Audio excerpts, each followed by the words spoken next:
work as an airport officer. A man just showed me a passport from a country that doesn't exist. When a strange man walked up to me and spoke in a language I had never heard before, I wasn't sure how to react. I called over my manager, but I just never could have guessed the horrifying reality this would lead to. We took the man to our questioning room to get him to give us some form of identification. After countless failed attempts at communicating with him, I pulled out my driver's license and pointed to it, hoping he would understand what I meant. That's when he handed over his passport. It seemed legit at first, but that all changed when I took a closer look. I noticed that his passport said he was from a country named Agartha. We didn't know what to make of it, but he stared at us, as serious as he could be.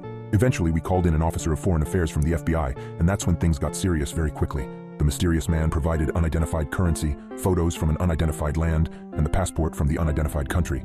This FBI guy was baffled. He had no clue what to do, so he eventually gave this man a map, and after some more arm flailing, managed to ask him where he was from. This man looked at the map for a minute, and then adamantly pointed to the middle of the Atlantic Ocean. This FBI officer looked confused, and after some phone calls he took the man's bag and then placed him in handcuffs and transported him to a nearby jail cell. We began to unpack the bag and found more objects from this unidentified land, such as postcards, a laptop with a brand no one had ever heard of, and some more photos. These photos are what has been keeping me up for the past 20 hours. Their contents were of some unidentified land taken from a large tower. The city was decimated, bodies everywhere. The photographer seemed to be the only living one in the area. These pictures continued for what must have been 20 photos, constantly following the location of the last picture, all leading to one obscure house in this city. Then we got to the last picture. It was a picture of a man, looking at the camera hopelessly, hands chained to the wall.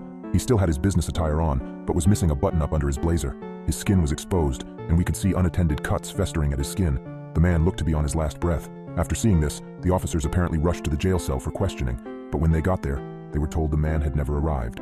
Then, they ordered the police station to track down the squad car using GPS, but the car's locator no longer existed. It hadn't given off a signal in 13 minutes, and no one had heard from the two officers. One night, as I sat at my desk, scrolling through the same photographs yet again, I noticed something I hadn't seen before.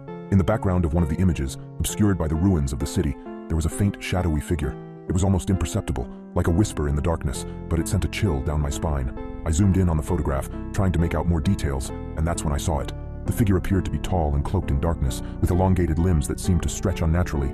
Its eyes glowed with an otherworldly, malevolent light. My heart raced as I continued to examine the other photographs, and to my horror, I discovered that the shadowy figure appeared in each one, always lurking in the background, watching and waiting. Terrified, I brought my findings to my manager, who shared my sense of unease. We showed the photographs to the remaining officers and detectives who had worked on the case, and a sense of dread settled over the room. As we delved deeper into the mystery, we uncovered more disturbing information. The man's passport, which had seemed so legitimate at first glance, was now revealed to be filled with strange, indecipherable symbols that defied any attempts at translation. The unidentified currency, upon closer inspection, appeared to be made of a material unlike any known on Earth, emitting an eerie, faint glow when exposed to light.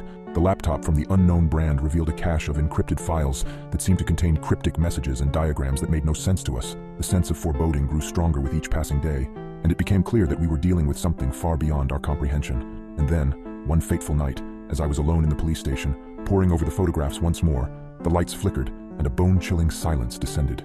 I could feel an invisible presence in the room, and when I turned around, there it was, the shadowy figure from the photographs. My heart pounded in my chest as the figure slowly advanced towards me, its glowing eyes fixated on mine. I reached for my phone to call for help, but it slipped from my trembling hand, crashing to the floor. Just as the figure was about to reach me, the lights flickered back on and it vanished into thin air. My manager and the other officers rushed in, responding to the commotion, but they found no trace of the shadowy entity.